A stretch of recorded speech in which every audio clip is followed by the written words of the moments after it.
Saya teringat eh, guru saya. Jadi saya pulang dari Australia itu tahun 2012. Kira-kira saya ketemu beliau guru saya, Kanjeng Romo Kiai Abdul Latif Majid radhiyallahu an. Beliau bertemu beliau itu kira-kira pada waktu itu saya lulus doktor di umur 29 tahun. Jadi dari Australia. Jadi pada waktu itu saya ditimbali Rene Ole, siap. Terus kemudian sampai sekarang. Jadi alhamdulillah bersyukur sekali punya guru beliau. Fatihah untuk katur beliau. Al-Fatihah. Bismillahirrahmanirrahim. Jadi memang betul-betul saya ingat betul beliau ini sangat concern sekali kepada pemuda. Ya, termasuk sekarang Kanjeng Romo Yai Ali Fikri beliau sangat-sangat concern sekali untuk pemuda, dan sekarang tadi kebetulan saya sowan beliau dari Mbah Ma'ruf, Mbah Majid, Romo Latif, kemudian beliau ini sekarang ini adalah kaitannya dengan bagaimana SDM. SDM dari Wahidiyah itu harus menjadi SDM unggul. Jadi saya mau tanya ini, Mbak ini semester berapa? Semester 7. Kelahiran tahun berapa, Mbak? 2003. Wah, 2003 lagi lahir ya. Enggak apa-apa. 2003. Sekarang kalau 2045 kira-kira umur berapa, Mbak? Insya Allah. 42. Lah, 42 itu sesaya ini insya Allah. Jadi kita doakan teman-teman yang lain di semester 5, semester 3 itu berarti 2045 itu insya Allah Wahidiyah itu sudah menjadi generasi Indonesia emas. 100 tahun Indonesia merdeka di 2045. Terus siapa yang nanti di sana? Katanya orang life begin 40, katanya orang itu mulai dari umur 40 tahun, katanya begitu. Jadi insya Allah saya doakan di umur 40 tahun nanti teman-teman di sini itu sudah menjadi top di pucuk-pucuk pimpinan dimanapun Anda berada semuanya. Allahumma amin. Maka kemudian harus disiapkan teman-teman sekalian. Harus disiapkan mulai dari sekarang. Ibarat kata kalau sekarang ini teman-teman, ini saya audiensnya teman-teman gitu. Jadi yang kalau yang tidak teman-teman yang sudah senior niki sebagai pendengar saja nih, saya fokusnya ke teman-teman gitu, ke teman-teman mahasiswa. Ini penting, harus disiapkan ya, harus disiapkan. Maka next Mas, siapa pemuda itu gitu, kita lihat dulu. Next, pemuda itu adalah generasi penerus bangsa yang berada dalam masa transisi dari remaja menuju dewasa. Panjenengan ini yang dulunya anak kecil gitu, terus kemudian ada transisi menuju dewasa, itu pemuda di situ. Kemudian aturan undang-undang nomor 40 tahun 2009 tentang kepemudaan. Pemuda adalah warga negara Indonesia yang berusia 16 tahun sampai 30 tahun. Ya. Umur berapa, Pak? 21, berarti pemuda gitu. Gus Tajil berapa? Berapa? 27. Wah, berarti pemuda gitu. Kalau Mas Didi ini umur berapa ini? 42. Wah, berarti udah enggak pemuda lagi. Ini saya pun juga bukan pemuda. Nah, pemuda teman-teman ini kira-kira yang menjadi, sekarang saya mau yang pemuda angkat tangan dari 16 sampai 30 tahun. Saya doakan semuanya sukses. Tepuk tangan untuk pemuda. Nah, kemudian kita akan next. Nah, ini kalau semua pemuda, kemudian kemudian ciri-ciri pemuda hebat gitu. Ini penting ini. Ciri-ciri pemuda hebat itu yang pertama adalah kreatif dan inovatif. Nah, aku coba dilihat. Kira-kira kreatif dan inovatif atau tidak? Memiliki potensi untuk menghasilkan ide-ide baru. Nah, teman-teman harus punya ide-ide baru, gitu. Kemudian berikutnya adalah berani berubah, ya. Memiliki semangat, nah, berani berubah. Kemudian juga adaptif, cepat beradaptasi dengan teknologi dan perubahan zaman. Kemudian kemampuan berpikir analitis, ya, kritis. Nah, kritis itu analitis, bersifat membangun. In the hand of the youth, the impossible become possible. Sesuatu yang tidak mungkin menjadi mungkin di tangan pemuda. Teman-teman sekalian yang saya banggakan, next, Bung Tomo. Nah, udah ingat Bung Tomo? Di pelajaran sejarah gitu, tahun 1920 sampai 1981. Usia saat perjuangan 25 tahun, pada tanggal 10 November di Surabaya. Umur Bung Tomo di sana berapa waktu itu? 25 tahun. Ya, 25 tahun itu Bung Tomo ketika di Surabaya, Allahu Akbar gitu kan. Itu Bung Tomo pada waktu itu usianya 25 tahun. Usianya berapa Mbak sekarang Mbak berarti? Yang semester 7 tadi berapa? 21. Berarti Bung Tomo ini 25 tahun dia pada waktu masih jadi pemuda. Dikenal karena pidato-pidatonya yang berapi-api, yang menggerakkan rakyat untuk berjuang demi kemerdekaan. Pada waktu itu memang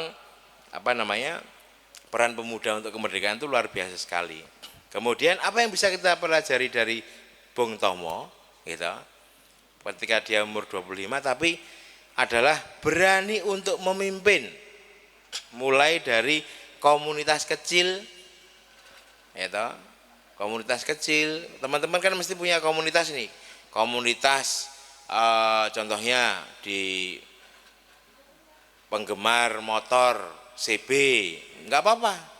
Penggemar bunga anggrek, enggak apa-apa. Gitu. Tapi berani untuk memimpin di komunitas-komunitas itu enggak apa-apa teman-teman, untuk berani untuk memimpin dan lain sebagainya. Kemudian apa yang kita petik dari Bung Tomo? Kemudian Bung Tomo ini adalah penting untuk memberikan kontribusi pada masyarakat luas. Ini Bung Tomo. Ya. Kemudian juga jadilah generasi yang berani berkorban untuk hal-hal yang lebih besar. Ya, berani berkorban untuk hal-hal yang lebih besar. Contohnya apa? Pendidikan, lingkungan, masyarakat. Juga jangan menyerah menghadapi tantangan zaman. Ini teman-teman sekalian, saya sangat yakin sekali zaman dulu itu yang namanya internet itu, ketika saya sekolah di Australia 2009 sampai 2012, beda jauh dengan Indonesia. Indonesia itu lemot sekali, krik gitu. Tapi kalau sekarang di sana waktu itu cepat sekali. Sekarang alhamdulillah di Indonesia itu hampir mirip dengan Australia, hampir mirip dengan Jepang, hampir mirip dengan Amerika secara kecepatan internetnya. Artinya apa? Teman-teman sekarang pun juga tidak perlu khawatir saya ada di desa. Sekarang banyak desa-desa itu yang kemudian mereka malah nggak mau kemana-mana, mereka sudah ada internet kencang, mereka berkreasi di sana. Ya, sekarang sudah tidak perlu kita jauh-jauh ke Jakarta. Itu wah, merantau ke Jakarta. Sekarang dari rumah masing-masing, dari tempat masing-masing. Nah, ini teknologi, kita harus benar-benar adaptif dan berani untuk menghadapi tantangan zaman. Ini zamannya seperti itu. Sehingga apa yang teman-teman inginkan itu kira-kira apa? Ya. Nah, teknologi gunakanlah sebagai alat untuk sesuatu yang baik. Nah, jangan kemudian teknologi untuk sesuatu yang tidak baik. Saya mau wanti-wanti, ya, semoga tidak ada di sini. Yaitu adalah yang namanya judi online. Itu betul-betul sesuatu yang berbahaya. Karena apa? teman-teman sekalian di UNS, saya dosen Universitas 11 Maret, mahasiswanya banyak yang kena judi online juga loh. Oke, semoga insya Allah di sini setiap hari mujahadah ya, dekat dengan spiritual, insya Allah ya, tidak ada yang kena judi online. Tapi teman-teman judi online itu apa nggih? Pinter, ketok-ketoke memancing nggak membayar dan lain sebagainya, lama-lama pertama kali dapat wah 100.000, dapat lagi akhirnya kemudian wes nggak mungkin dapat, malah justru menjadi kecanduan dan adalah ngomprot gitu, dan akhirnya masa depannya menjadi hilang. Nah, insya Allah tidak ada di sini, dan artinya adalah hal seperti tersebut itu bagaimana teknologi itu malah dimanfaatkan untuk hal yang tidak baik. Naudzubillah min dalik. Insya Allah teman-teman Uniwa tidak ada yang seperti itu. Digunakan teknologi untuk kemajuan zaman. Contohnya teman-teman boleh mencari uang di internet itu sangat bisa. Bikin desain, kirim ke Amerika, lomba desain. Bikin video, kirim ke Amerika, lomba video dan lain sebagainya. Dapat hadiah, ini bisa dimanfaatkan. Okay. Bikin desain produk, okay. Bikin penemuan apa dikirimkan dan sebagainya. Ini adalah salah satu cara untuk memanfaatkan teknologi. Ini pemuda. Kalau kayak Pak Dono ini wis ramudeng ya. Apalagi yang senior piye caranya kan gitu. Apalagi sekarang sudah ada tidak hanya dulu internet for things, terus kemudian ada internet for everything. Tambah lagi sekarang ada artificial intelligence, ya, big data mining, ya, ada machine learning dan lain sebagainya. Teman-teman harus bisa beradaptasi dengan hal-hal tersebut. Ya, cloud computing dan lain sebagainya semua teman-teman harus bisa beradaptasi. Kemudian berikutnya next. Ini juga contoh lagi ya, adalah Muhammad Al-Fatih. Ya, teman-teman kalau bisa nonton filmnya Muhammad Al-Fatih ini atau Sultan Muhammad II atau yang lebih dikenal dengan Muhammad Al-Fatih itu sempat diprediksi atau Rasulullah SAW pernah ngendika kok yang siapa menaklukkan Konstantinopel itu adalah pemimpin yang luar biasa, kira-kira begitu. Dan dia pada tahun 1453 pada saat peristiwa tersebut terjadi menaklukkan Konstantinopel, Sultan Muhammad Al-Fatih berusia 21 tahun gitu. Nah, luar biasa kan?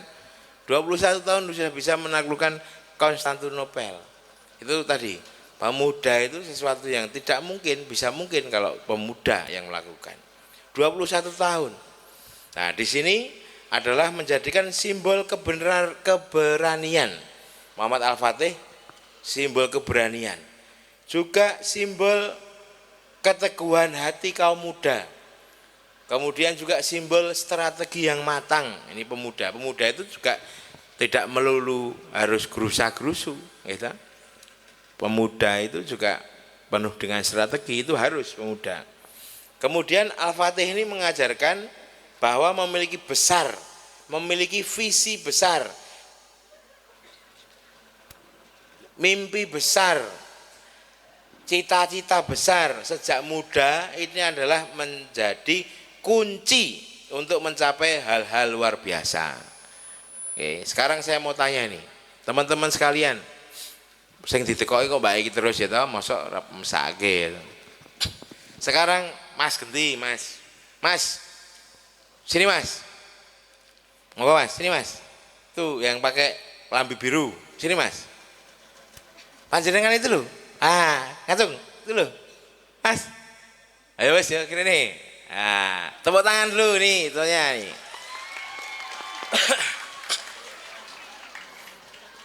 Sini Mas. Ini saya tanya, namanya siapa Mas? Ini. Monggo. Naik, bisa ndak? Ben konsolnya kita. Namanya siapa Mas? Muhammad Hairul Anwar. Muhammad Khairul Anwar. Panggilannya siapa? Irul. Irul. Tepuk tangan untuk Mas Irul. Mas Irul, semester berapa?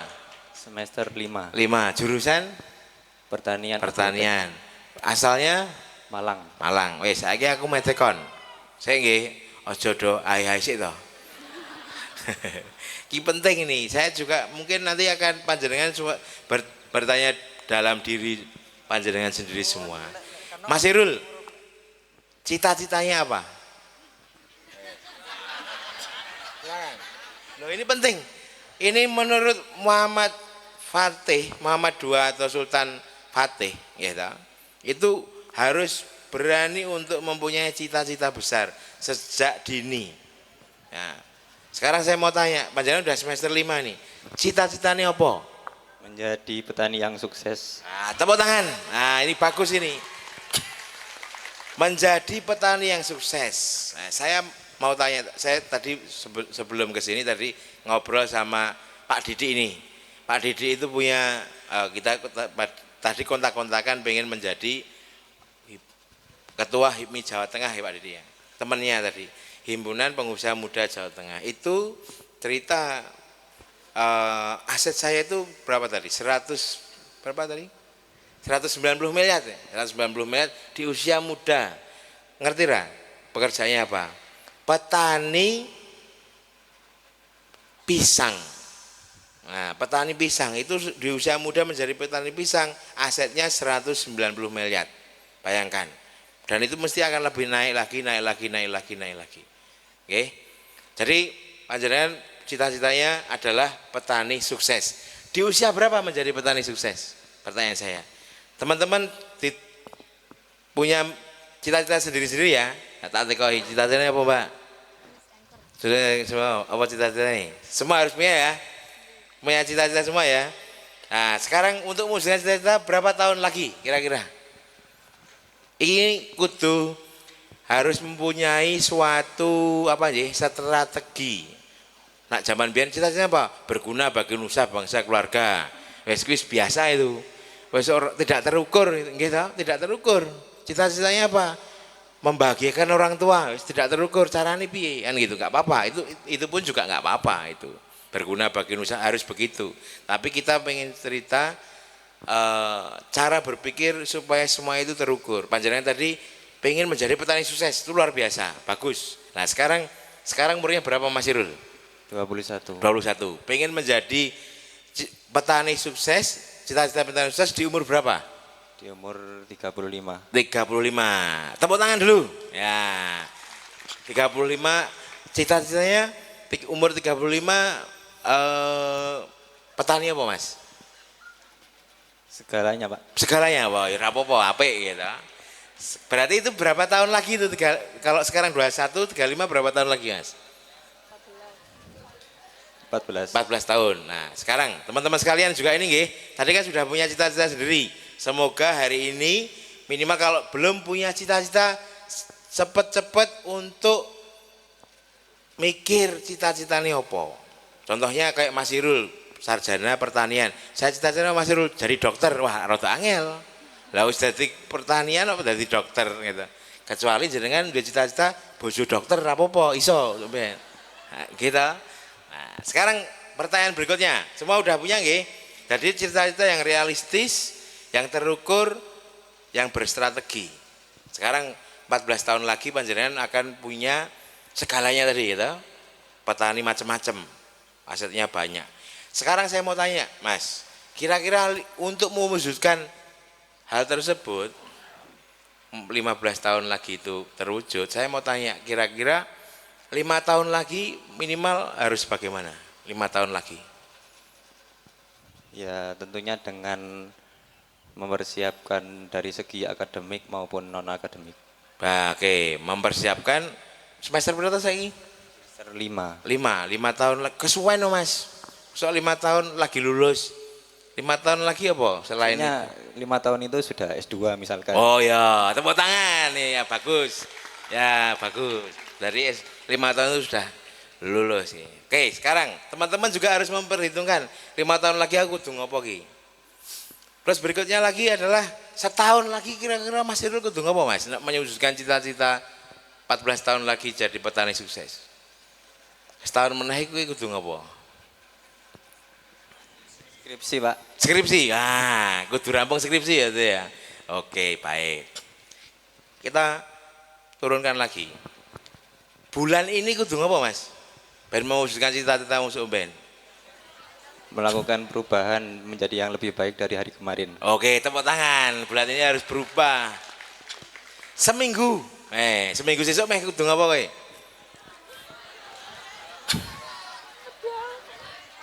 Seminggu sesuk kowe kudu Mas Irul harus ngapain?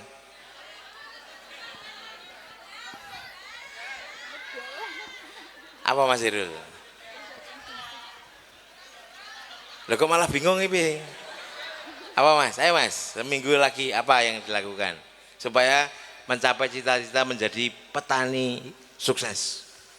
Silakan. Doa, Pak. Berdoa, bagus. Oke. Terus pertanyaan berikutnya.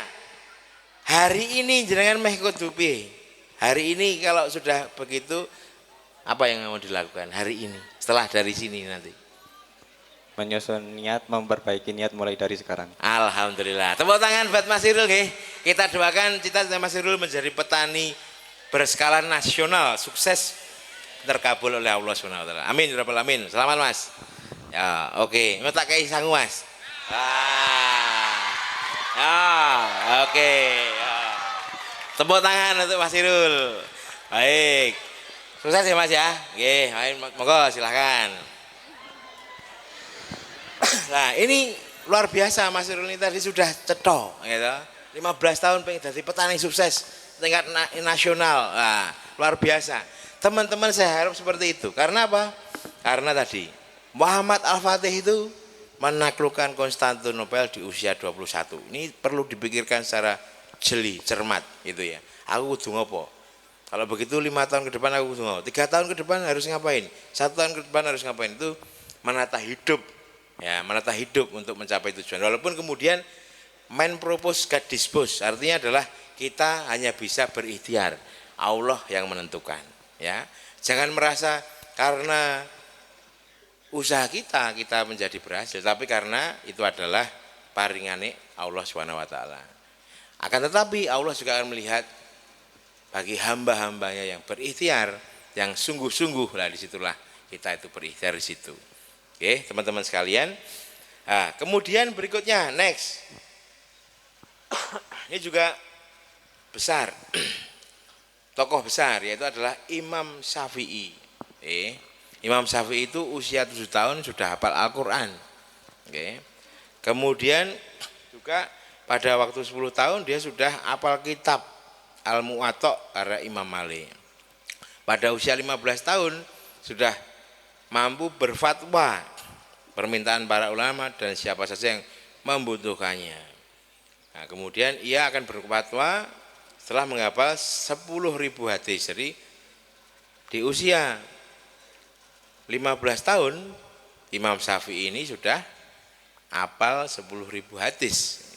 Nah, luar biasa dan menjadi orang besar. Apa yang kita bisa peroleh pelajari dari Imam Syafi'i? Imam Syafi'i ini adalah menekankan pentingnya perjuangan dalam menuntut ilmu. Belajar memang membutuhkan kesungguhan. Teman-teman, ini dalam belajar itu juga membutuhkan kesungguhan, pengorbanan waktu, tenaga, gitu. Namun kemudian hasil dari perjuangan tersebut adalah ilmu yang bermanfaat. Tadi kayak Mas Irul tadi 5 tahun harus selesai skripsi, gitu. Tahun besok harus skripsi dan lain sebagainya. Ini memang apa nggih? Capek, kesel, kadang-kadang ya apa namanya sakit gitu ya, sakit hati sama macam-macam gitu. Akan tetapi di situ itu teman-teman bisa niatkan tergantung niatnya sekalian skripsi karo riadoh gitu. Ya kalau menurut saya itu ya bisa-bisa saja gitu. Ini akhirnya kemudian perjuangan ya. Perjuangan tersebut adalah nantinya membuahkan ilmu yang bermanfaat, yang juga kemudian dapat menjadikan memuliakan seseorang tadi dengan ilmu di dunia dan akhirat, insya Allah begitu. Dan jika seseorang enggan belajar, teman-teman kalau enggan belajar, kalau belajar dari Imam Syafi'i ini, ya akan menghadapi konsekuensi dari kebodohan kalau enggan belajar, yang berdampak pada kehidupannya dan juga dampaknya pada lingkungan dan masyarakat. Jika kamu tidak sanggup menahan berat beban belajar, maka kamu harus sanggup menahan berat kebodohan. Jadi teman-teman sekarang ini kalau menurut saya adalah walaupun ketoke kelihatannya berat dari belajar ini sendiri, tapi lebih berat apabila beban itu adalah beban kebodohan. Wis longa-longo kaya kebu, gitu.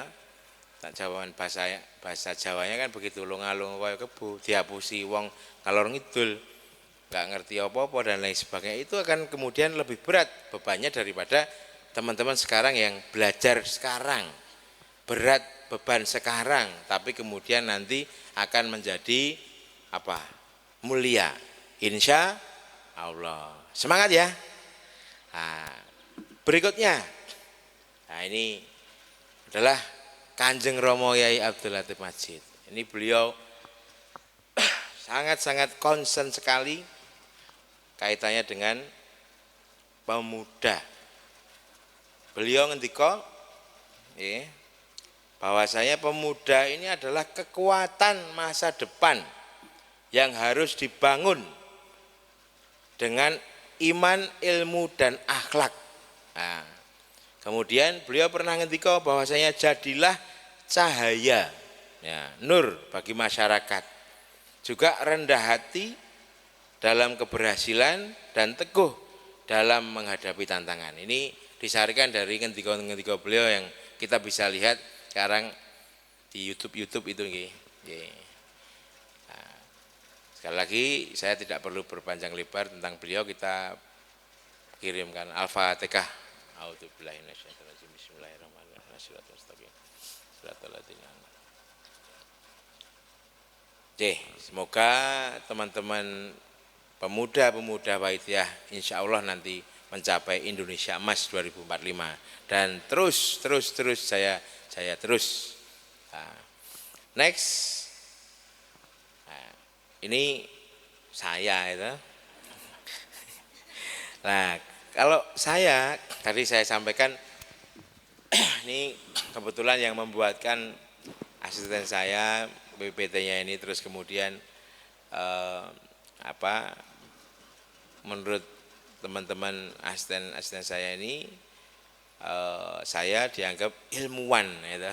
Ilmuwan akademis dan di usia muda. Kebetulan saya 29 tahun lulus doktor di Australia, kemudian 40 tahun menjadi profesor, dan itu menurut saya teman-teman yang tepuk tangan ini insya Allah nanti profesornya umur 35, gitu. Jadi harus lebih cepat dari saya, harus lebih cepat dari saya. Jangan sekarang udah zamannya udah hebat-hebat luar biasa. Anak-anak muda sekarang saya mengakui kalah. Akan tetapi kemudian apa yang mau saya sampaikan bahwasanya tidak ada yang instan di dunia akademis, gitu. Keberhasilan ini membutuhkan dedikasi dan waktu yang lama. Teman-teman sekarang jangan dikira para dosen-dosen panjenengan ini tidak tahu kalau teman-teman kuliah ini menggunakan namanya AI, gitu. Udah ngerti Bapak Ibu itu tahu ya Pak ya? Udah pada ngerti nggih kalau mahasiswa itu kadang-kadang menggunakan artificial intelligence nganggo ChatGPT, gitu. Premium yang guyu kabeh to kae to. Lah, tapi enggak apa-apa, menurut saya itu enggak apa-apa. Tapi ada tapinya ini. ChatGPT itu atau AI apapun namanya itu enggak apa-apa. Akan tetapi kemudian jangan kita menyerahkan sepenuhnya kepada AI. Itu menjadi kerangka itu boleh, dan menurut saya Universitas Wahidiyah itu segera Bu Rektor ya, untuk membuat aturan mengenai AI. AI itu harus menggunakan AI, akan tetapi kemudian harus dibatasi juga bagaimana mana yang boleh, mana yang tidak. Karena nanti kalau semuanya Universitas Wahidiyah paling depan memberlakukan atau mengatur tentang AI, insya Allah akan terdepan. Karena ini UNS pun juga, saya ini di UNS salah satunya menjadi senat akademik universitas, itu baru mau ya kira-kira ada kudu mendiskusikan, membuat aturan ini baru mau didiskusikan. Nah, jangan kita larang mahasiswa untuk menggunakan AI, tapi kemudian kita harus batasi. Karena apa? Karena kalau kemudian AI itu betul-betul sepenuhnya dengan AI, teman-teman itu tidak mudeng. Padahal suruh yang diminta oleh Bu dosen adalah buat tugas, bacalah ini dan lain sebagainya. Itu kan proses, teman-teman, itu proses. Jangan kemudian kita melewati proses menikmati hasil. Hanya di ChatGPT buatkan saya skripsi, sudah dadi ngono kan ya ditekoki ra mudeng ya. Nah, ini yang kemudian tidak boleh di situ. Kalau kemudian itu menjadi kerangka pikir, enggak apa-apa. Itu memang harus menggunakan itu ya, supaya tidak kalah dengan yang lain. Oke. Kemudian juga kaitannya dengan pendidikan di era modern ini menuntut pemuda untuk tidak hanya menguasai teori. Jangan hanya teori tok.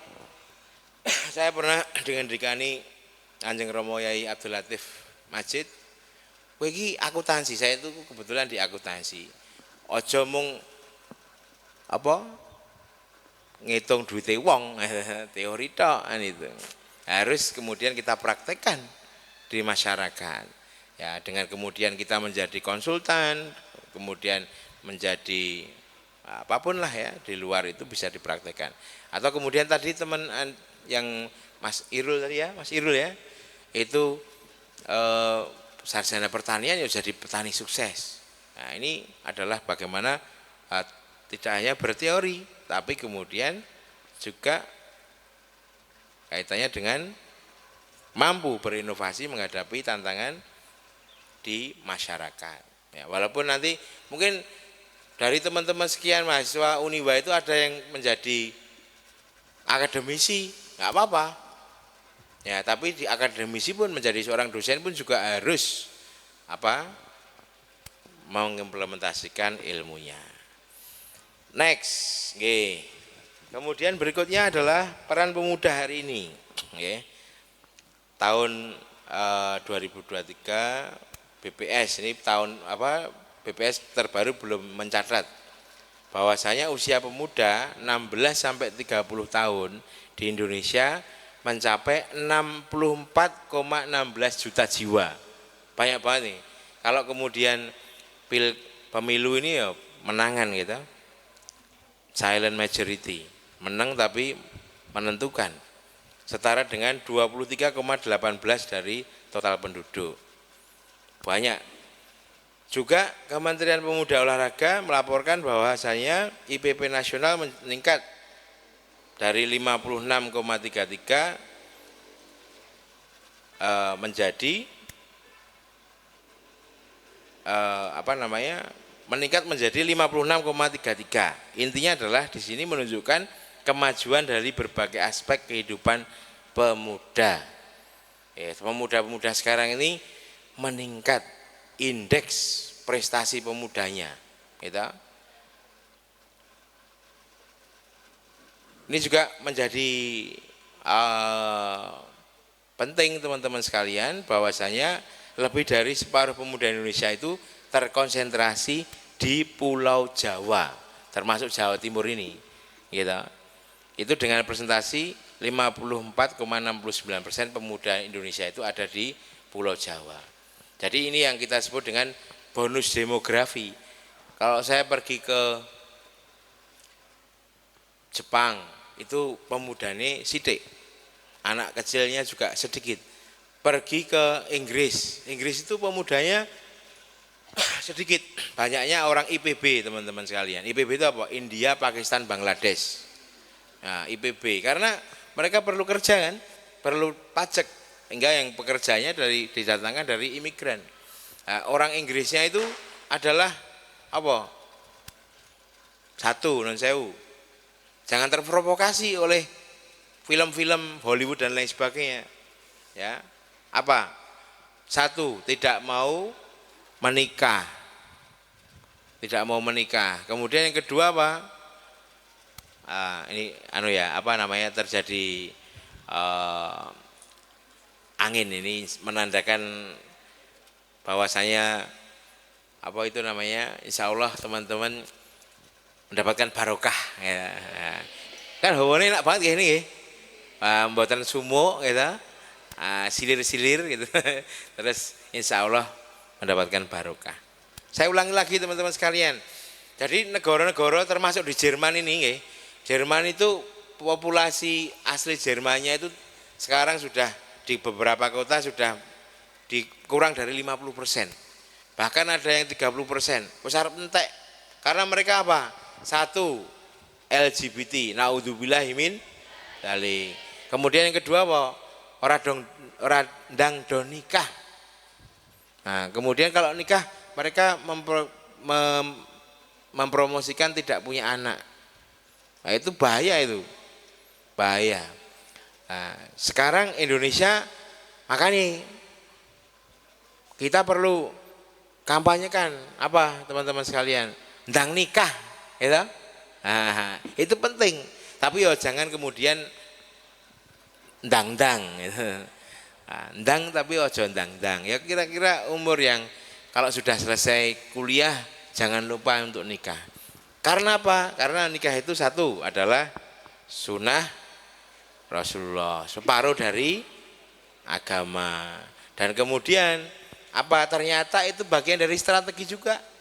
Strateginya bagaimana? Ya, strateginya kita ini mempunyai apa yang kita sebut dengan bonus demografi. Nah, banyak orang di situ, maka kemudian kalau banyak orang tadi saya sampaikan tidak mau mempersiapkan diri atau kemudian merasa berat beban mempersiapkan diri, berat beban untuk belajar di pemuda, nantinya akan menjadi berat beban bodoh pelongo-pelongo. Gitu. Lah sekarang ini mending bebannya saiki sik sinau sok ben penak. Allahumma amin gitu. Maka itu tadi kita lihat pemuda kita banyak sekali. Kalau bisa besok sekarang ini betul-betul terjadi teman-teman sekalian. Swiss gitu. Swiss itu luar biasa. Apa saya juga belum pernah ke Swiss, tapi kalau lihat foto-fotonya Swiss itu kan luar biasa Swiss itu. Gitu. Itu sampai tanah itu dijual berapa? 24.000 per meter, 24.000 rupiah loh per meter, karena saking orang enek uang. Jadi supaya orang pada ke sana. Nah, siapa ngerti nanti besok Pak Hidayah itu enek sing nang Swiss, enek sing nang Jerman, enek sing nang ngendi kuwi jenenge Bern, ya, enek sing nang dan lain sebagainya Australia. Nah, di anak akeh nang kono. Nah, terus kemudian berikutnya mujadah imam-imam sebagai imam Swiss, Mas Arul, nggak apa-apa, itu Irul, itu adalah bagian dari strategi. Nah, saiki sing pinter nyiapkan itu disiapkan dari sekarang. Setelah itu nikah, baru nikah apa? Dua anak sing akeh. Ini strategi ini strategi loh. Lah jangan dikira ini bukan strategi, ini strategi. Karena negara-negara yang lain itu sedang bingung terkait dengan demografi ini. Mereka bingung ki piye iki diapake, dikai bonus.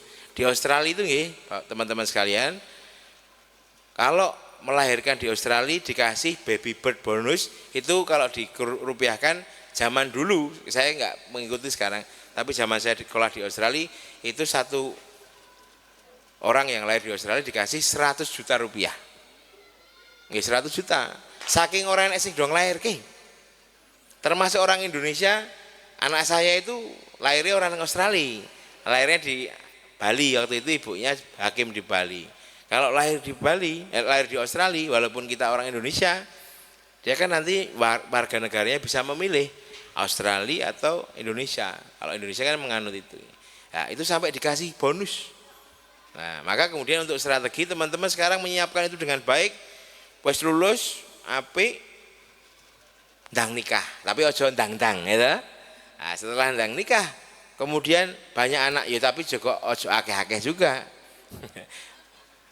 Nah, kemudian itu nanti menyebarlah di seluruh muka bumi. Ya, dan kemudian sebarkanlah Islam di sana. Allahumma amin. Kemudian berikutnya, apa tantangan pemuda? Ya toh? Tantangan pemuda untuk apa yang saya sampaikan tadi adalah terpapar sisi negatif kemajuan teknologi. Tadi yang saya sebutkan salah satunya adalah judi online. Ini bahaya. Kemudian juga konten-konten yang sifatnya apa nggih? Post truth. Post truth itu kadang-kadang hoak-hoak itu banyak sekali. Ya toh? Nah, kita harus selektif. Kemudian selain ada tantangan tapi ada peluang untuk berinovasi, berpartisipasi aktif dalam kegiatan kemasyarakatan di sini. Sekarang ini posisi, sekarang saya mau tanya nih, Mas Irul tadi udah ya, Mbak siapa namanya? Mbak Nisa, ikut Karang Taruna enggak di rumahnya? Enggak ada ya loh. Sekarang udah jarang Karang Taruna, gitu.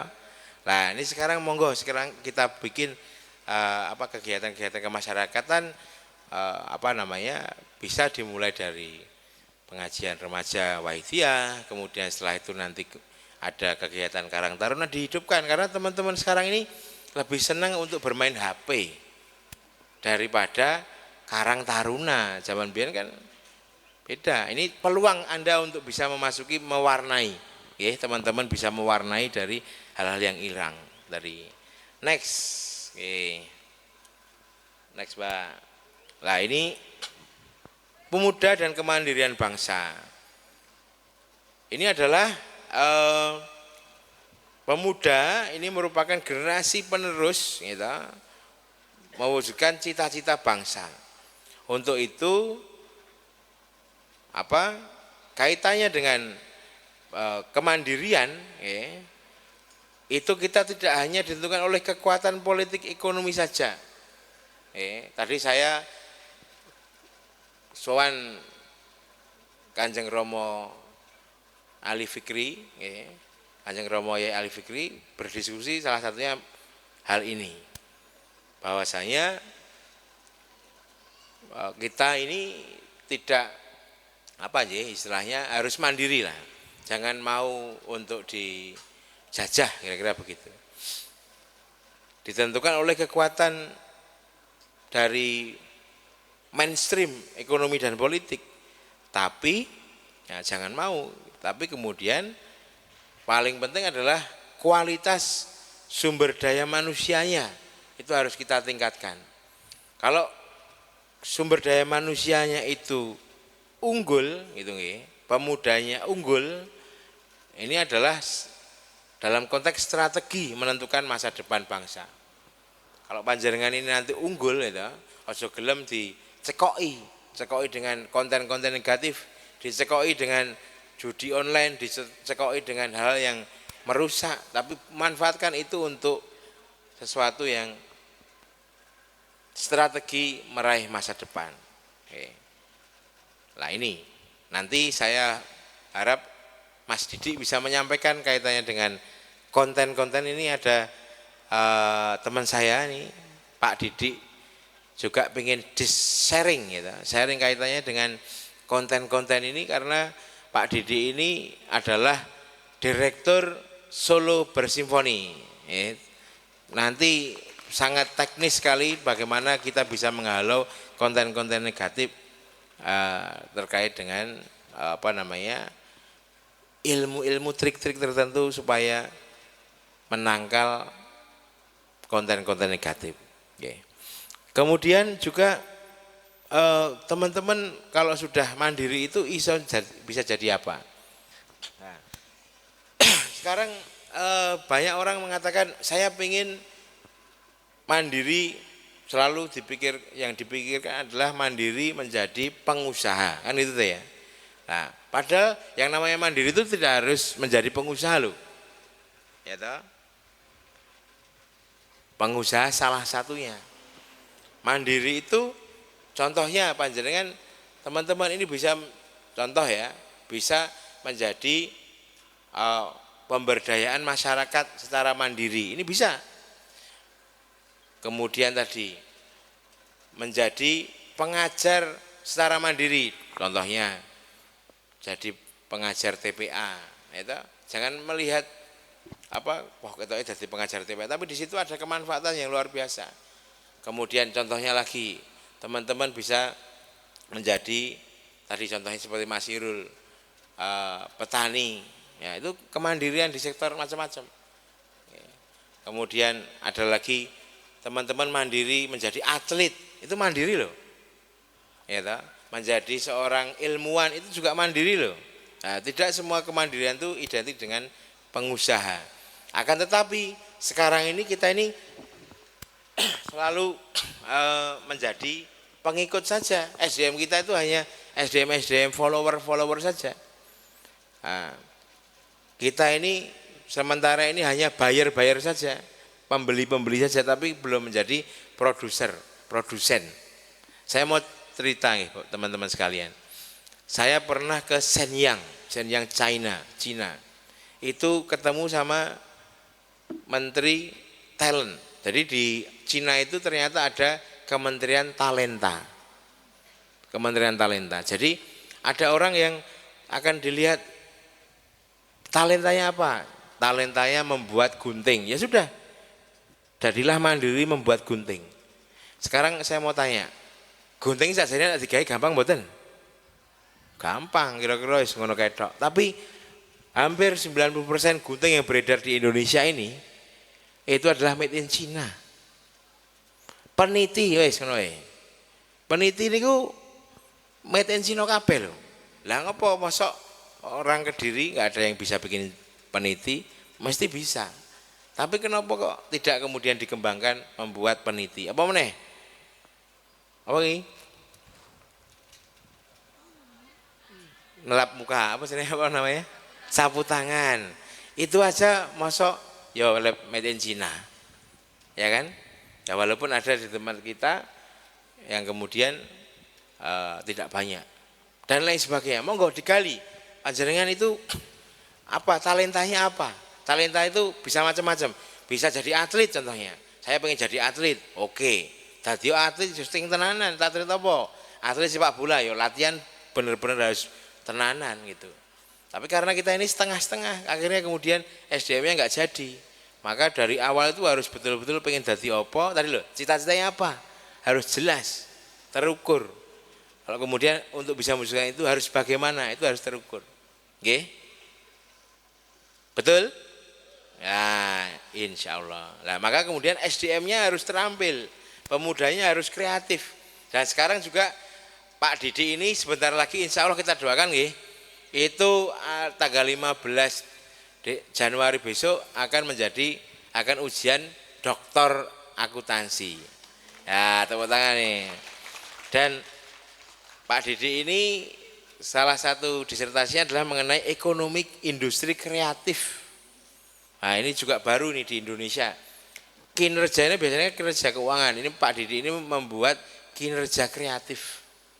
Nah, diukur kinerjanya kreatif piye sih? Nah, kinerja kreatif itu bagaimana? Nanti disampaikan. Nah, teman-teman, panjenengan bisa bergerak di sektor industri kreatif. Contohnya, gitu. Kalau yang di sini itu bunga ini, gitu. Ini awalnya apa loh? Jadi seperti ini akhirnya bisa dijual harganya lebih mahal. Panjenengan berpikir sesuatu yang kreatif. Bakso, apakah bakso itu bisa menjadi kreatif? Boleh. Bakso biasanya bunder toh, panjenengan bikin segi 6, nah, kreatif. Contohnya gitu. Tapi akhirnya orang akan jadi wah bakso segi 6 ini kayak apa toh? Datang kan, ternyata enak. Lah, panjenengan harus punya sesuatu yang kreativitas yang di situ itu nanti insya Allah akan membedakan panjenengan dengan yang lain dan disitulah starting point menjadi keunggulan panjenengan. Saya mau tanya, saya mau cerita di desain yang tadi. Bahkan ada industri mobil tiruan, Bapak Ibu, saudara-saudara sekalian. Jadi mereka itu memang meniru atau apa ya, istilahnya produsen mobil KW. Betul-betul KW. KW itu apa ya? Tiruan lah itu. Itu meniru, yang saya masuk itu adalah di pabriknya, namanya saya lupa, tapi itu adalah KW untuk mobil BMW. Nah, persis. Nah, itu juga ada ini ya, ada pangsanya, yaitu adalah di negara Afrika, diimpor ke Afrika. Begitu saya buka, baunya aja kayak bau BMW loh, luar biasa ini ya, apa namanya, bahkan Cina itu kan strateginya ATM, amati, tiru, modifikasi. Nah, tapi kita juga jangan seperti itu banget, tiru-tiru tok itu jangan-jangan, karena apa? Saya yakin suatu saat kreativitas itu bisa menjadi pembeda. Kalau Cina dengan tiru-tirunya itu tadi, akhirnya kemudian sekarang sedang decline. Ya, karena sekarang produk Cina walaupun tiru-tiru, sekarang ini Cina luar biasa. Modalnya mengumpul luar biasa kemarin ketika menjadi seorang produsen. Tapi kemudian sekarang kita decline karena made in China yang tiru-tiru itu tidak ada kreativitas. Tidak ada kreativitas di sana. Nah, inilah sekarang saatnya insya Allah seperti Allah mempergilirkan terbitnya matahari dari timur ke barat, kemudian barat ke timur, tenggelam gitu nggih. Seperti itu pula lah insya Allah Allah akan mempergilirkan bangsa. Gitu. Kejayaan bangsa itu dipergilirkan dari barat ke timur, timur ke barat, barat ke timur. Itu kalau kita lihat biasanya itu diselidiki orang itu biasanya 7 abad sekali berganti begitu. Dan sekarang dari barat, lah ini saatnya nih dari barat itu sekarang udah decline itu tadi karena tadi orangnya sudah jarang. Okay. Dan sekarang juga zaman dulu barat itu produksi mobil, sekarang mobil sudah banyak bisa diproduksi orang yang lain. Teknologi sekarang kalah dengan Jepang, Cina, Korea dan lain sebagainya. Nah ini insya Allah mulai berkembang negara-negara timur.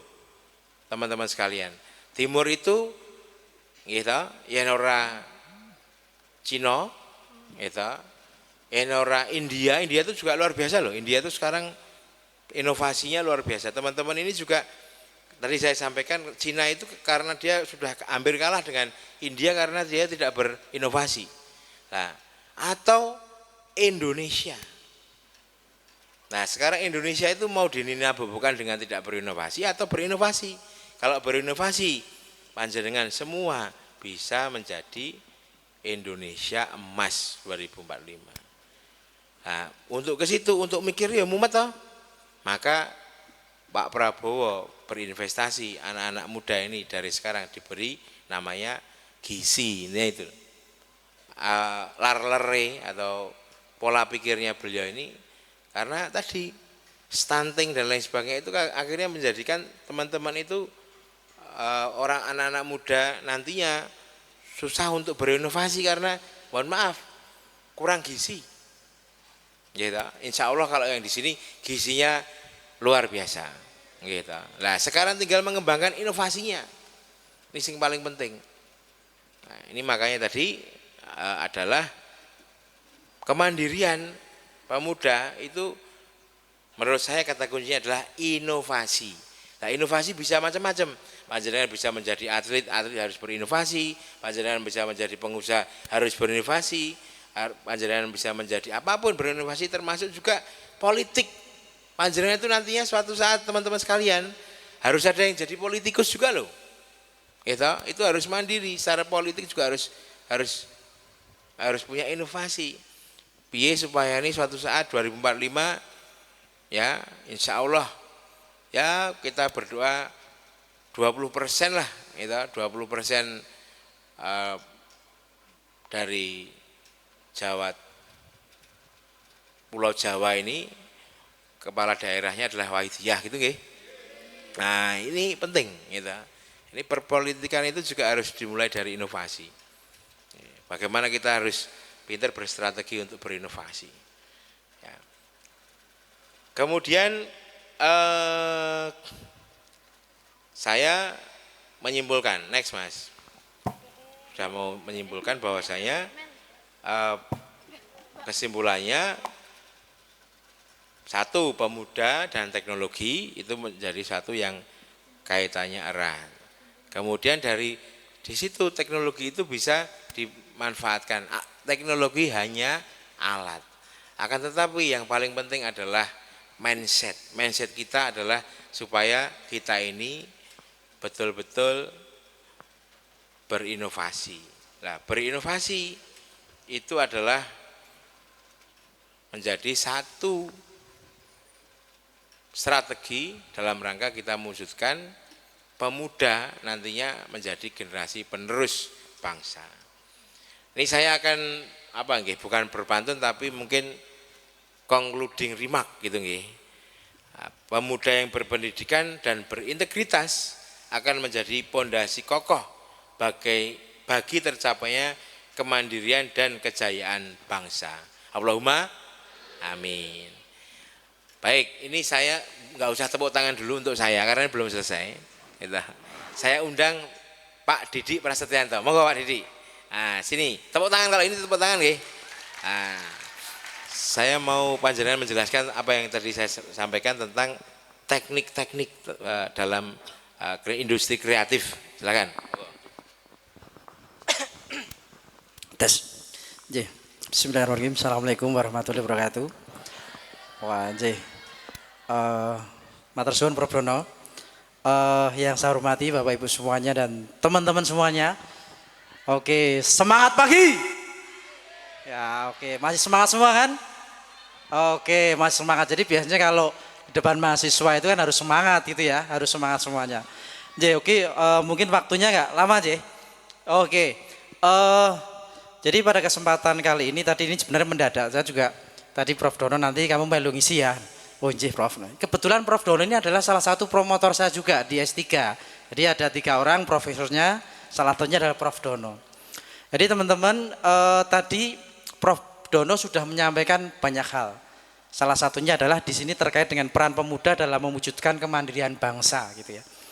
Ada salah satu poin besar di mana tadi terkait bagaimana penggunaan yang namanya digitalisasi. Teman-teman semua pasti menggunakan digitalisasi.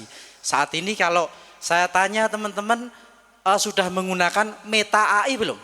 Di WA-nya. Sudah ada semua Meta AI? Coba saya pengen kalian ketik di Meta AI itu sekarang adalah Hastalaku Solo Bersimfoni. Coba Hastalaku Solo Bersimfoni di Meta AI itu. Hastalaku Solo Bersimfoni. HASTHA Hasta LAKU Laku Solo Bersimfoni. Udah keluar belum? Apa aja? Keluarnya apa aja, Dek? Orkestra. Wah, berarti ada yang salah itu berarti.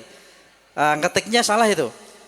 Jadi kalau nanti bisa dicoba di Meta AI, Hastalaku tulisannya HASTHA LAKU spasi Solo spasi Bersimfoni gitu ya. Jadi ada 8 perilaku luhur berdasarkan nilai-nilai budaya Jawa. Ya, sudah ketemu belum? Sudah ya, ada guyub rukun, ada gotong royong itu ada ya?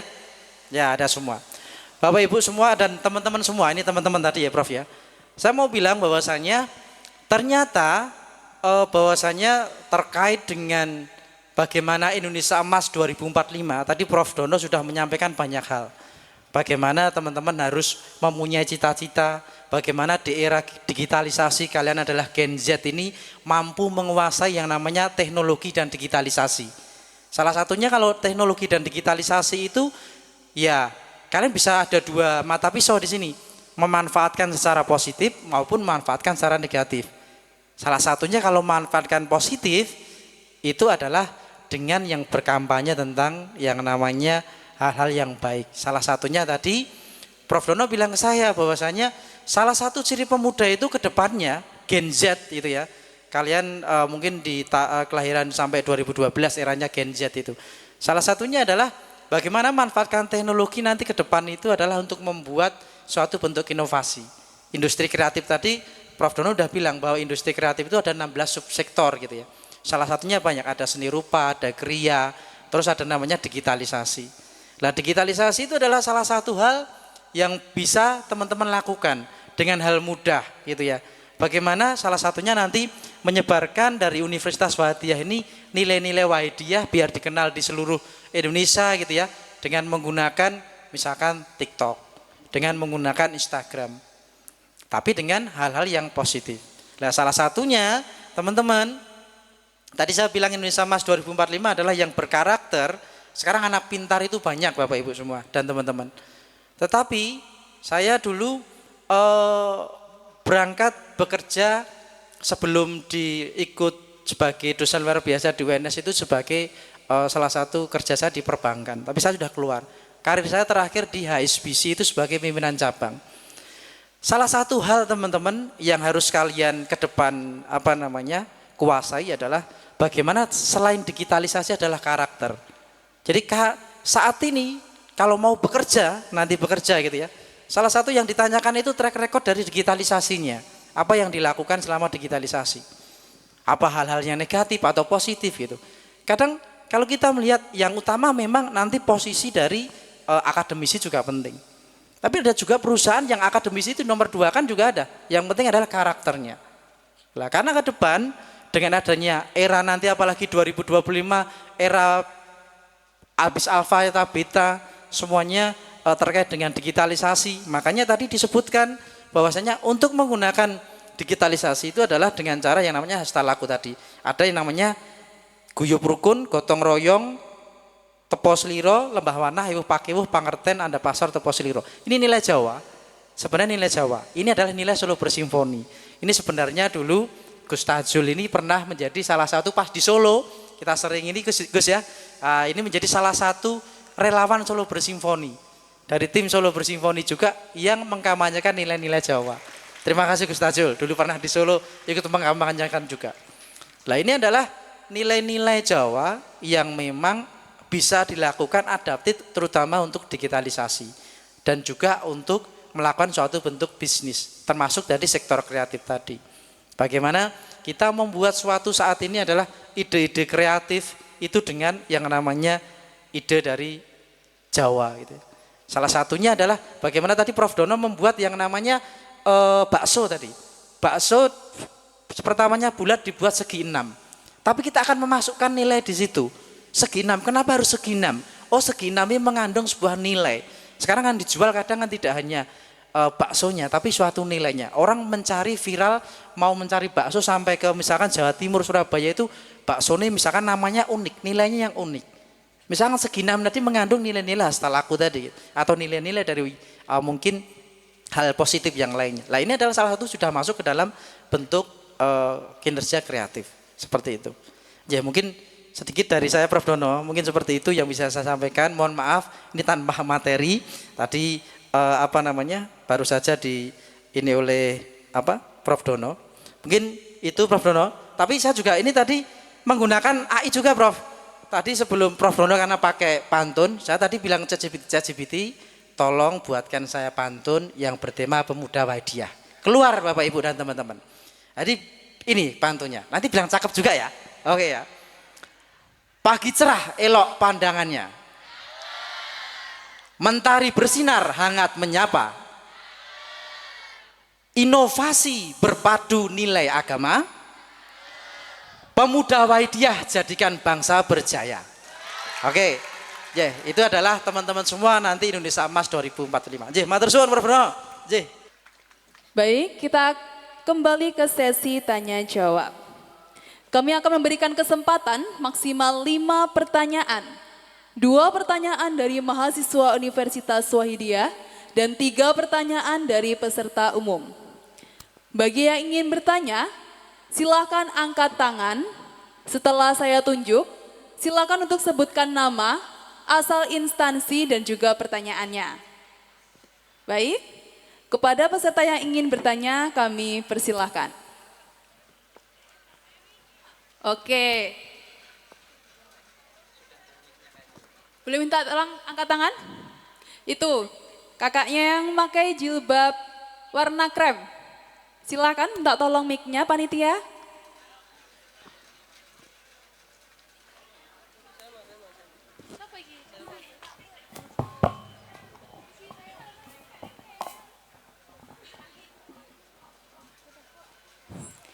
Assalamualaikum.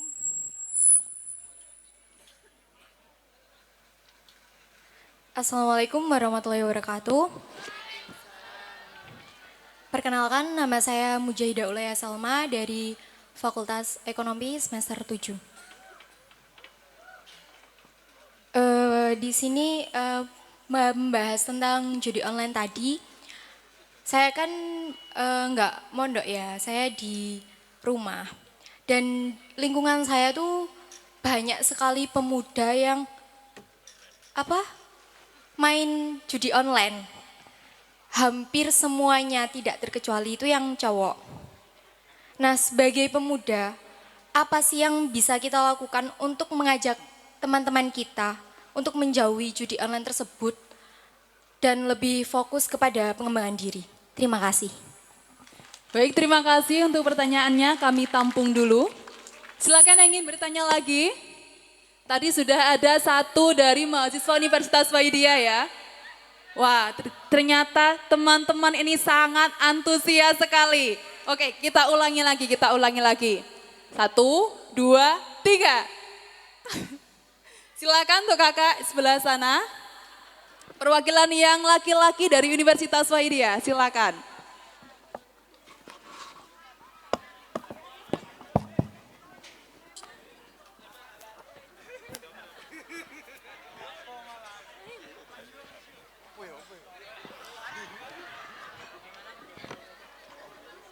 Bismillahirrahmanirrahim. Assalamualaikum warahmatullahi wabarakatuh. Perkenalkan, saya dari Universitas Wahidiyah, jurusan Fakultas Hukum Syariah, semester ganjil. Namanya siapa Mas? Nama saya Firman Maulana Ibrahim, biasa dipanggil Firman. Oke, langsung saja masuk ke sesi tanya jawab. Pertanyaannya adalah, anak-anak zaman sekarang atau bisa disebut Gen Z itu lebih cenderung ke ketergantungan pada HP. Kurangnya literasi membaca. Bagaimana cara untuk menggenjot bagaimana cara untuk menumbuhkan rasa agar masyarakat atau anak-anak pemuda ini memiliki literasi baca yang tinggi. Mungkin motivasi atau gagasan bagaimana cara agar hati-hati para pemuda ini bergelora seperti Bung Tomo gini-gini. Oke, terima kasih. Assalamualaikum warahmatullahi wabarakatuh. Mohon maaf, boleh diulangi lagi pertanyaannya? Ngeten. Pertanyaannya ngeten. Pemuda zaman sekarang niku kan banyak cenderung ketergantungan pada HP, khususnya tadi artificial intelligence, nah itu AI ya. Dan itu karena mereka mungkin karena malasnya literasi. Biasanya disuruh untuk mencari makalah atau membaca jurnal, mereka lebih menggunakan AI tersebut.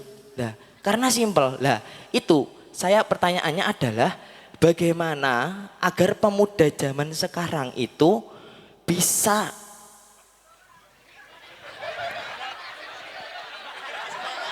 hatinya itu kayak terdorong gitu loh. Terdorong agar semangat. Literasinya tuh bahwa literasi itu penting. Bukan hanya AI saja. Kita harus banyak-banyak membaca agar wawasan kita itu luas gitu ngoten. Agar mewujudkan kemandirian bangsa tersebut ngoten.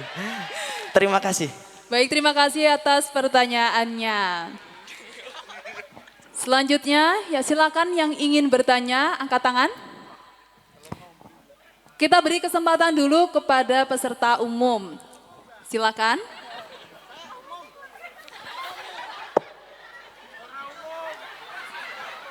Mohon maaf, kita jeda sejenak karena masih ada azan. Dan juga silakan untuk mempersiapkan pertanyaannya, terutama untuk peserta yang umum, kami memberikan kesempatan 3 pertanyaan.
Baru hari ini Pak. Terus nanti malam tuh ada gebiar selawat. Ya. Terus kemudian besok Sabtu itu ada jalan santai paginya dan malamnya juga ada big show. Kita puncaknya tuh di malamnya itu. Ada big show yang dari teman-teman, mulai dari TK sampai terus guruan tinggi. Dan juga penyerahan hadiah, kan kita juga ada lomba-lomba.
Baik, kita lanjutkan lagi di sesi tanya jawab. Silakan yang ingin bertanya, angkat tangan. Oke, kakaknya yang sebelah ini pakai jilbab putih, silakan untuk bertanya. Tak tolong panitia.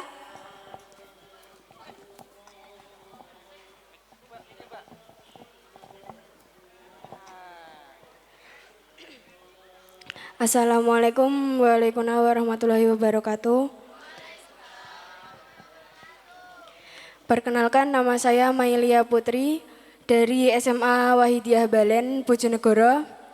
Mau bertanya, bagaimana dan apa yang harus dilakukan agar peran pemuda dalam mewujudkan kemandirian bangsa, agar bonus demografi yang akan didapat di tahun 2045 tidak sia-sia seperti yang dialami India dalam menghadapi bonus demografi, supaya tidak sia-sia untuk Indonesia emas di tahun 2024. Mohon maaf, bisa diulangi sekali lagi pelan-pelan saja ya Mbak. Silakan. Bagaimana dan apa yang harus dilakukan agar peran pemuda dalam mewujudkan kemandirian bangsa, agar bonus demografi yang akan didapat di tahun 2045 tidak sia-sia, seperti yang dialami India dalam menghadapi bonus demografi, supaya tidak sia-sia untuk Indonesia emas di tahun 2045. Terima kasih. Baik, terima kasih atas pertanyaannya. Kita lanjutkan ke pertanyaan selanjutnya, masih ada 2 kesempatan bagi para peserta umum. Silakan. Silakan untuk masnya yang pakai batik.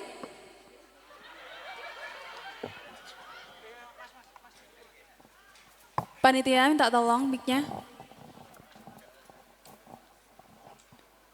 Assalamualaikum warahmatullahi wabarakatuh. Baik, perkenalkan saya Muhammad Abdul Fikri dari UIN Sayyid Ali Rahmatullah Tulungagung. Fakultas Usuluddin, jurusan Ilmu Al-Quran dan Tafsir. Baik, yang ingin saya tanyakan adalah pada akhir-akhir ini sering terjadi permasalahan terkait fanatisme, entah itu terhadap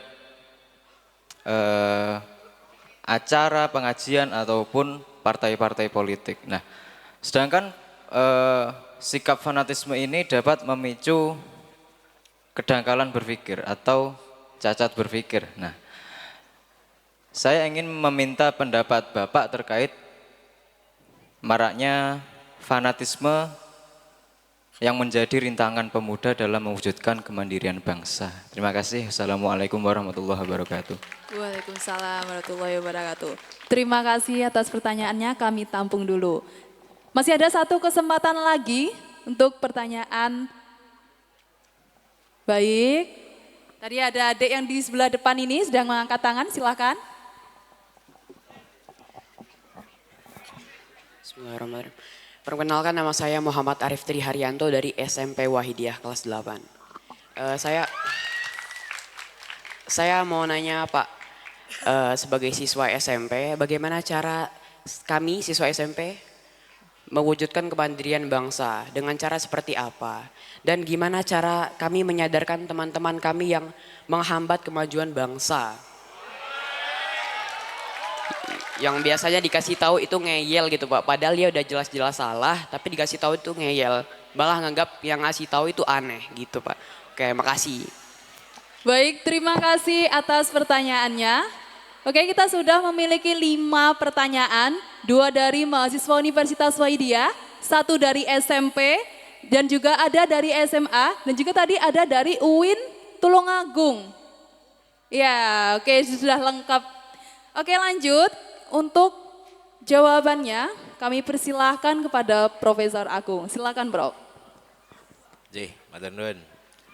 Jadi, ini putih. Wah, dituliske aku seneng aku. Oh, paham, enggak apa-apa. Berdiri nggih. Supaya Yang pertama saya mau jawab dari yang dari UIN Tadi nggih, baik. Mas siapa tadi? Mas Zulfikri nggih. Zulfikri tadi fanatisme dan lain sebagainya supaya bagaimana supaya caranya supaya mengatasi fanatisme.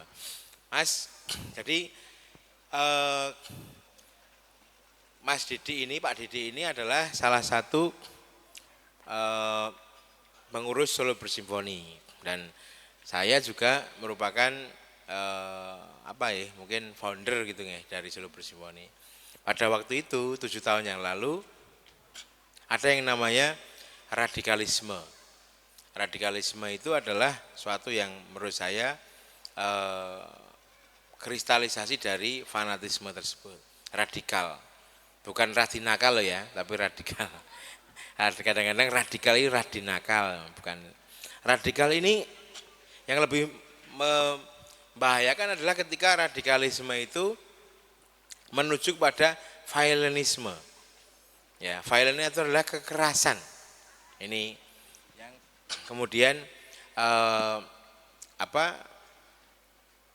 di seluruh dunia itu takut ya kaitannya dengan kekerasan. Nah, kita kadang-kadang ini juga harus kita ingat, kadang-kadang itu memojokkan Islam itu sendiri ya, dari aksi 9/11 dan lain sebagainya. Saya juga nggak yakin juga apakah itu terorisme, violenisme itu Islam atau menurut saya bagian dari politik internasional. Akan tetapi kita tidak bicara tentang itu. Kita bicara tentang sekarang ini banyak orang-orang khususnya pemuda itu bahkan ini Mas. Gampang banget untuk terpengaruh. Memang Anda ini, pemuda ini itu adalah secara genetik gitu, secara hormon gitu, secara apalagi. Yo barat kata kalau orang Jawa bilang waduk wani kurang duga gitu. Ada waduk wani kurang duga bahasa Indonesia ini apa nggih? Pokoknya gampang emosi.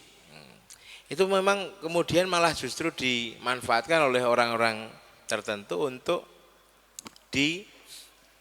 panas-panasi supaya dia itu nanti berperilaku tadi yang pertama adalah yang panjenengan sebut dengan fanatisme, menuju kepada radikalisme, menuju kepada yang namanya violenisme atau kekerasan, dan itu nanti tentunya yang paling tidak diuntungkan adalah mesti ekstremisme, violenisme, terus kemudian fanatisme, terorisme, bahkan itu dialamatkan kepada umat Islam.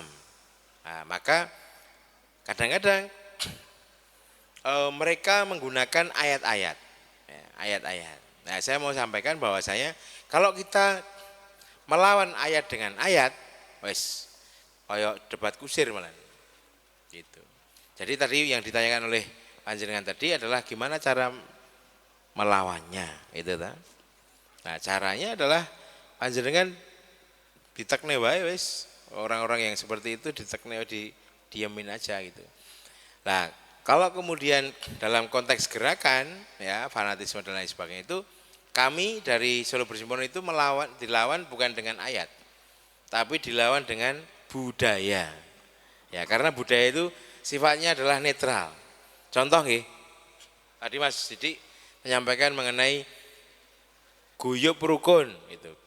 Nah, wis orang semesti akan guyub rukun iki apik kan gitu ta. Gerapiak semana lah, kadang-kadang anak sekarang itu gerapiak mana malah kleru, ora gerapiak mana, gerapiak semana, kira ngerti. Anak-anak sekarang itu enggak ngerti kok. Seperti harus kita kenalkan lagi budaya-budaya baik dari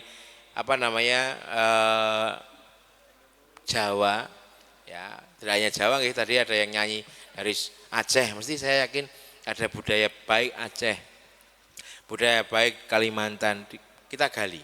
Dan kemudian tadi kalau kemudian radikalisme tadi itu menuju kepada violence, bahkan terorisme, itu saya sangat-sangat yakin itu bukan orang umat Islam. Itu adalah yang ingin menjadikan umat Islam itu menjadi kambing hitam. Nah, karena tadi loh, barat timur, barat timur, barat timur, ini wancine timur ini. Wancine sing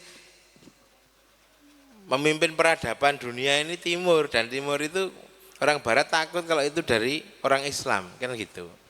Nah, maka kemudian hal-hal yang seperti panjenengan tadi kita harus hati-hati. Maka daripada meneng wae kan gitu. Nah, ini lebih baik daripada terpancing. Nah, kalau kemudian bagaimana supaya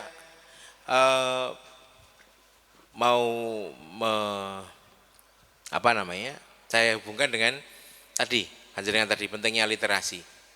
Nah, kalau kemudian mau melawan dengan ayat, ya panjenengan sudah benar Mas, yang dari Mas Zulfikri tadi belajarnya di tafsir dan hadis gitu. Nah, harus ada ilmunya kan gitu, harus ada ilmunya untuk kemudian ini loh sesuatu yang disampaikan menurut saya dasarnya kurang tepat. Ini kemudian menurut saya dasarnya ini dan lain sebagainya. Ini begitu Mas Zulfikri. Jadi tadi saya menyambungkan kepada siapa tadi, Mbak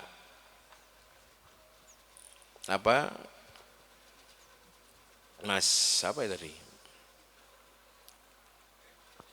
Ketergantungan gadget tadi loh. Yang masih lucu tadi Mas apa tadi? Mas Firman. Mas Firman. Nah, tepuk tangan dulu untuk Mas Firman nih. Nah, anak-anak zaman sekarang itu ketergantungan terhadap gadget. Nah, maksudnya adalah ketergantungan kepada ChatGPT, kepada AI. AI itu boleh, tapi kemudian jangan kemudian tergantung. Kemudian kurang literasi, kurang moco gitu. Nah, saya mau sampaikan begini. Namanya AI. AI itu artinya apa, Mas? AI itu adalah artificial intelligence. Artinya artificial apa? Buatan. Jadi intelijen ini memang buatan. Gitu.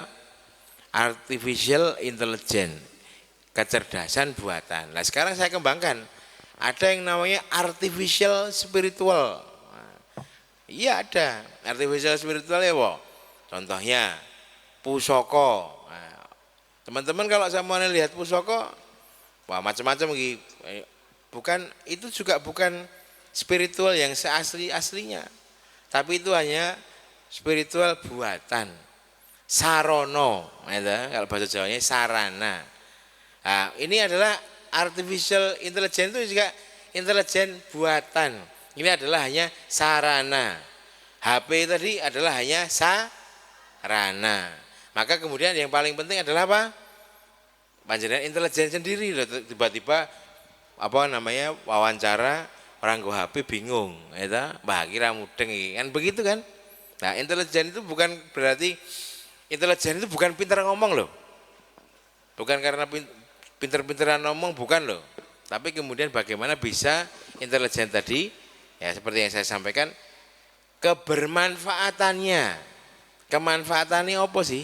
Panjenengan belajar itu kemanfaatannya apa? Nah tadi, kalau kemudian hanya tugas, saya sering bilang sama mahasiswa saya, kenapa pengen A, tak kayak A saiki. Nah gitu. Saya nilai itu buat saya enggak kulaan, gitu. Tapi yang saya inginkan teman-teman itu bisa betul-betul belajar mengenai tadi, mata kuliah ini tadi, ilmu ini tadi. Sehingga kemudian nantinya ketika belajar, bekerja, setelah belajar kemudian bekerja, dimanapun berada, itu bisa bermanfaat. Jadi teman-teman sekalian, sekarang saya ingin tanya, pilih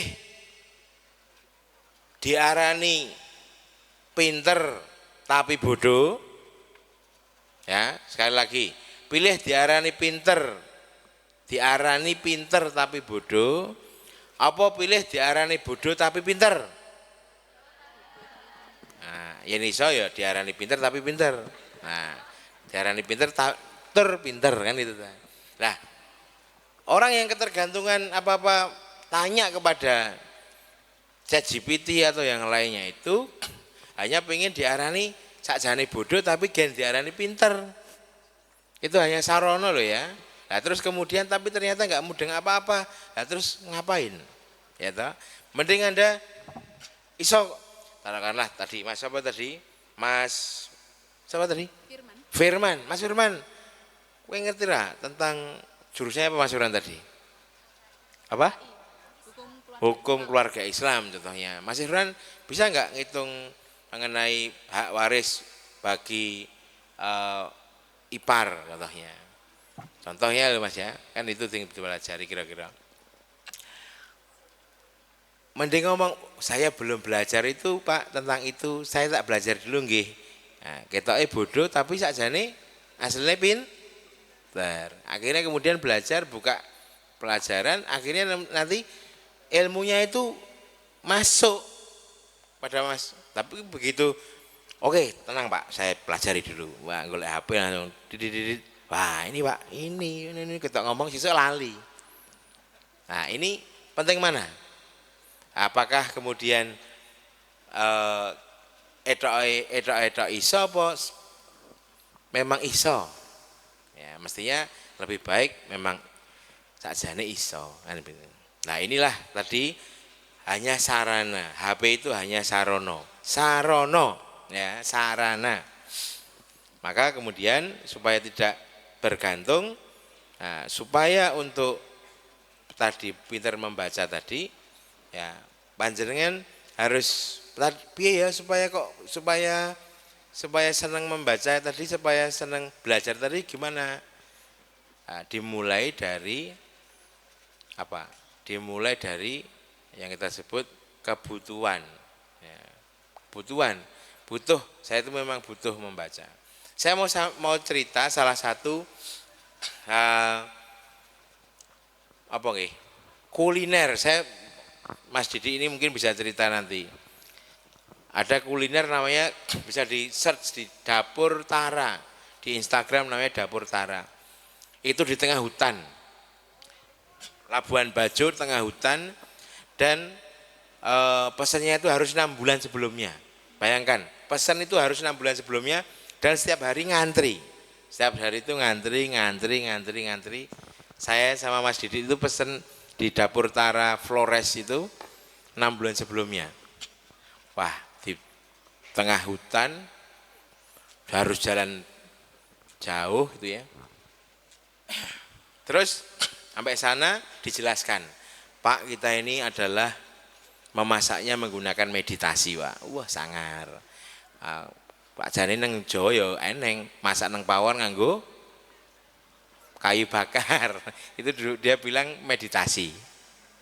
Terus ya toh nang pawon akeh nggih. Nah, itu kita slow cooking gitu. Dia ngomong tentang slow cooking. Ayamnya itu disembelih ketika dia memang sedang di atas Pak, supaya karena kalau di atas itu dia sudah tenang jiwanya. Wah, ya. Pan intinya saya mau sampaikan macam-macam penjelasannya itu adalah pentingnya literasi. Yang dijual itu bukan ayamnya, bukan sayurnya, tapi yang dijual ceritanya. Cerita ini tadi tentang slow cooking tadi. Ya toh, akhirnya orang seluruh dunia loh, tidak hanya saya, tapi seluruh dunia itu rela ngantri, dan begitu saya cokot ayamnya atos Raina blas ya itu. Ini pentingnya literasi, pentingnya panjenengan itu belajar bagaimana apapun lah panjenengan bisa menjadikan kreatif, tapi pentingnya kebutuhan terhadap literasi itu di situ itu. Yang dijual bukan ayamnya tapi literasinya. Mengenai slow cooking itu luar biasa sekali, sehingga orang datang berbondong-bondong dari seluruh dunia ke Labuan Bajo hanya untuk makan ayam atos. Itu terlarang. Nah, ini tadi ya Mas, supaya panjenengan mempunyai semangat untuk berliterasi. Karena sekarang ini tidak perlu panjenengan coba bayangkan. Saya zaman SMP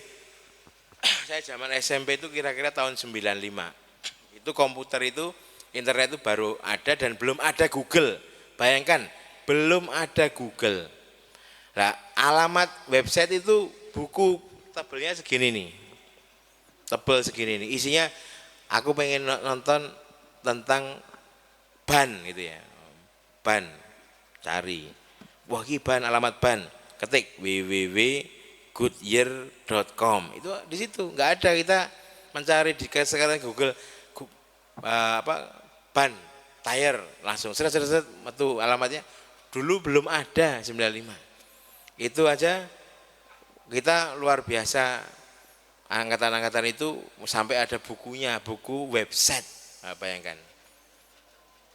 Apalagi sebelumnya belum ada internet, orang ke perpustakaan macam-macam. Nah, sekarang teman-teman ini berliterasi itu kan dengan gampang. HP itu pokoknya yang penting adalah gunakan HP tadi untuk sebagai sarono tadi, tapi kemudian jangan digaweke gitu loh. Kayak AI tadi kan dibikinkan, tapi kalau panjenengan buka literasi yang lain, kemudian kalau itu dimasukkan ke tulisan teman-teman sekalian, ya harus dikutip. Nah, itu adalah etika dalam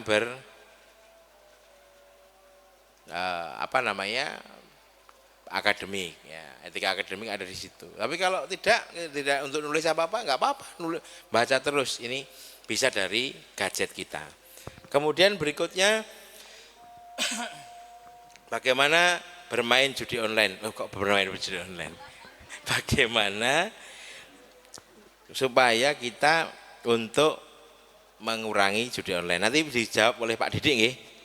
Kemudian berikutnya bagaimana peran pemuda sehingga bonus demografi 2045 tidak sia-sia seperti sebenarnya tidak, bukan India itu bukan tidak sia-sia juga loh. India itu penting mereka itu adalah India ini begini, saya mau cerita tentang India, Pakistan, Bangladesh itu mereka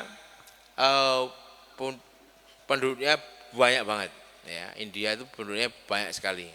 Akhirnya tadi yang saya sampaikan tentang India, Pakistan, Bangladesh itu mereka saking banyaknya orang itu akhirnya, dan di sana negara itu tidak mampu untuk memberikan kesejahteraan untuk mereka, sehingga banyak dari mereka yang memilih untuk berimigrasi ke negara lain, kira-kira begitu.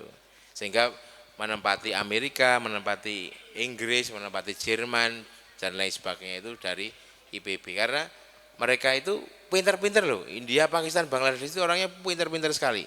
Pakistan ini Islam, Bangladesh itu juga Islam. Nah, India ini banyak yang Hindu tapi juga banyak sebetulnya yang Islam juga.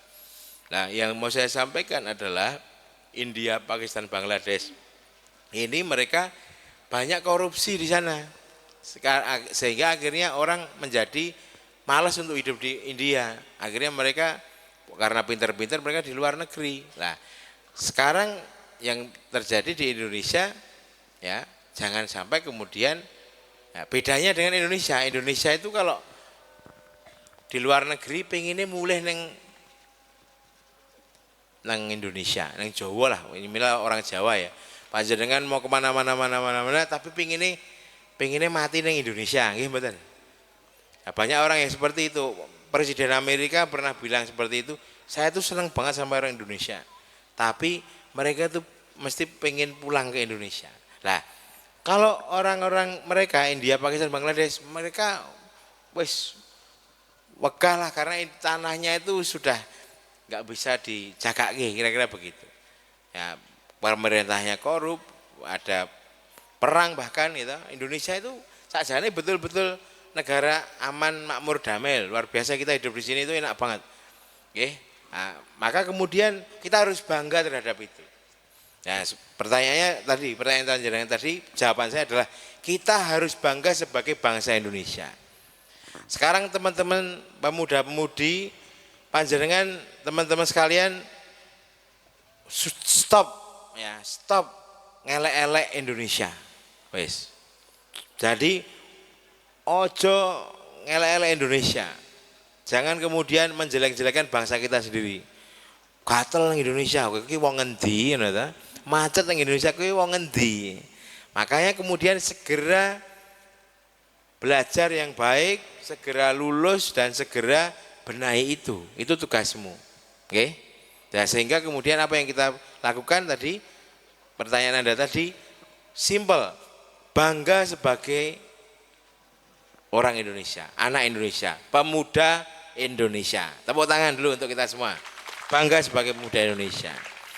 Oke, nanti yang lain akan dijawab oleh Mas Didi terkait dengan tadi pertanyaan-pertanyaan teman-teman yang belum saya jawab. Terima kasih. Silakan Mas Didi.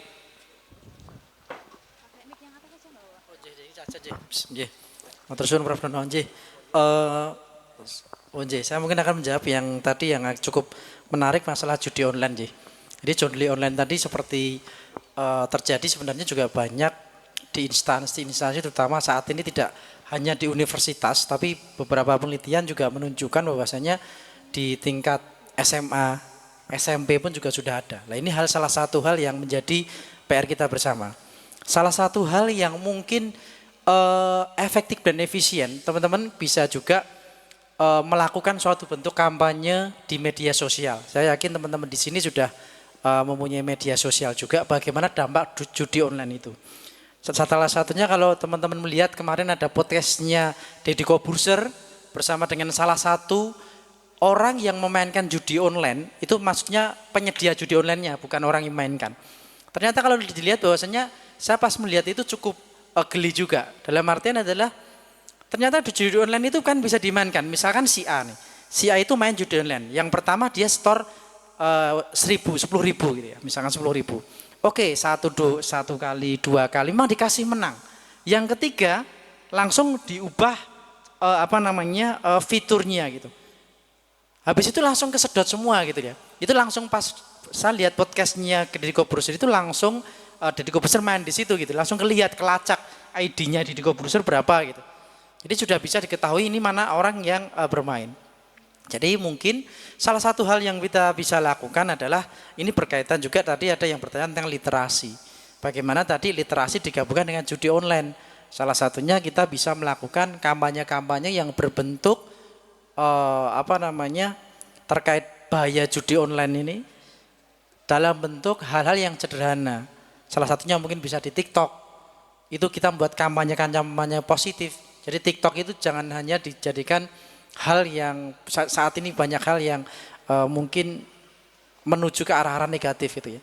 Jadi tadi seperti saya bilang bahwasanya ternyata media sosial itu bisa digunakan secara baik dan bijak untuk kampanye kebaikan. Nah juga mungkin teman-teman tadi yang katanya di sekitar rumah gitu ya. Mungkin bisa juga salah satunya saya bicara hal teknis adalah dibentuk komunitas ngobrol gitu ya. Bagaimana bahaya judi online. Tadi mungkin disebut Karang Tarunanya diaktifkan, mengadakan diskusi bareng di situ. Mungkin bisa menghadirkan teman-teman pakar terkait judi online ataupun korban judi online yang bisa sampai rumah ininya hilang semua, itu banyak kasus gitu ya. Kan kalau boleh dilihat, kalau teman-teman lihat berita dalam 1 bulan judi online itu omsetnya gitu ya hampir triliunan gitu. Itu uang dari masyarakat gitu, masyarakat Indonesia sangat ini sekali gitu ya. Teman-teman bisa membacanya di berita-berita itu sangat memprihatinkan. Itu mungkin salah satunya. Karena teman-teman di sini di Universitas Wahidiyah ini adalah sebagai salah satu tonggak utama gitu ya, yang pertama itu. Salah satunya bisa melakukan yang namanya adalah tadi kampanye di media sosial terkait judi online. Dari hal positif aja bagaimana bahayanya. Mungkin bisa juga membuat podcast gitu ya. Itu mungkin bisa dilakukan. Ya mungkin itu terkait judi online. Apalagi? Oh ya, yang SMP tadi apa tadi? Yang terakhir ya. Oke. Yang di mana ini? Yang nomor berapa? Yang terakhir ini, Pak. Ini yang anak zaman sekarang ini? Bukan, Pak, yang nomor 5. Maaf. Oh, nomor Ini, Pak. nomor 5. Jadi dari Mas Arif ini ya, Artriono. Iya, betul, J. Bagaimana cara siswa SMP mewujudkan kemandirian bangsa? Bagaimana kami memberitahu teman-teman kita yang memperlambat perkembangan bangsa gitu ya? Ya, ini salah satunya hal yang ini anak saya juga SMP, Prof. Dono. Ya, salah satunya memang anak SMP. Jadi kebetulan anak saya itu SMP ini sedikit cerita gitu aja nih. Sering juga bahwasanya kebetulan kemarin di salah satu sekolah MTS gitu di Solo terus menjadi ketua OSIS. Ada salah satu hal yang kadang anak saya itu bercerita kepada saya, Pak, kemarin itu kan saya pas ini ada salah satu teman gitu ya yang misalkan membuli temannya gitu. Terus mencoba untuk diberitahu gitu. Tapi habis itu malahan yang apa namanya yang masih tahu itu didiamkan oleh satu kelas misalnya. Dia membuat hal kampanye kejelekan gitu. Nah, di sini teman-teman, salah satu hal yang bisa dilakukan bagaimana untuk kita bisa menasihati teman kita, nanti malah dibilang juga untuk nasihat membangun gitu ya.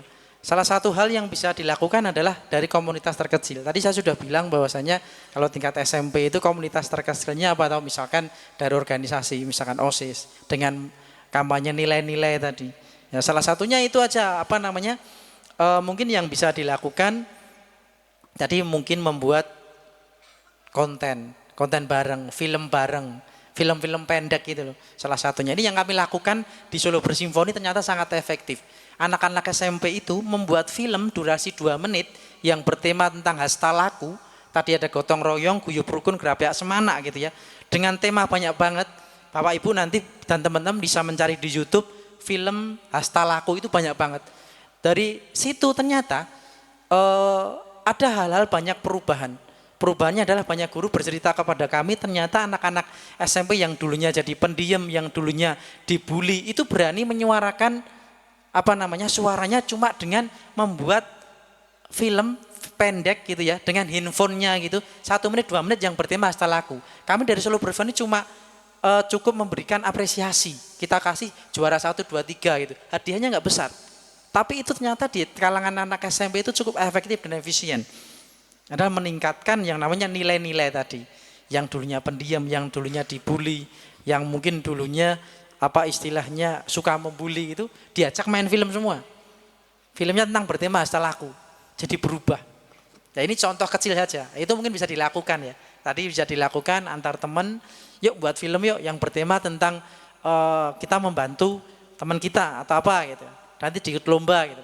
Itu banyak sekali bisa dilakukan. Dan ini juga mungkin bisa dilakukan di tingkat SMP, SMA maupun di universitas juga. Ya mungkin itu Prof dan teman-teman semua yang bisa sampaikan udah semua Mungkin itu sekian.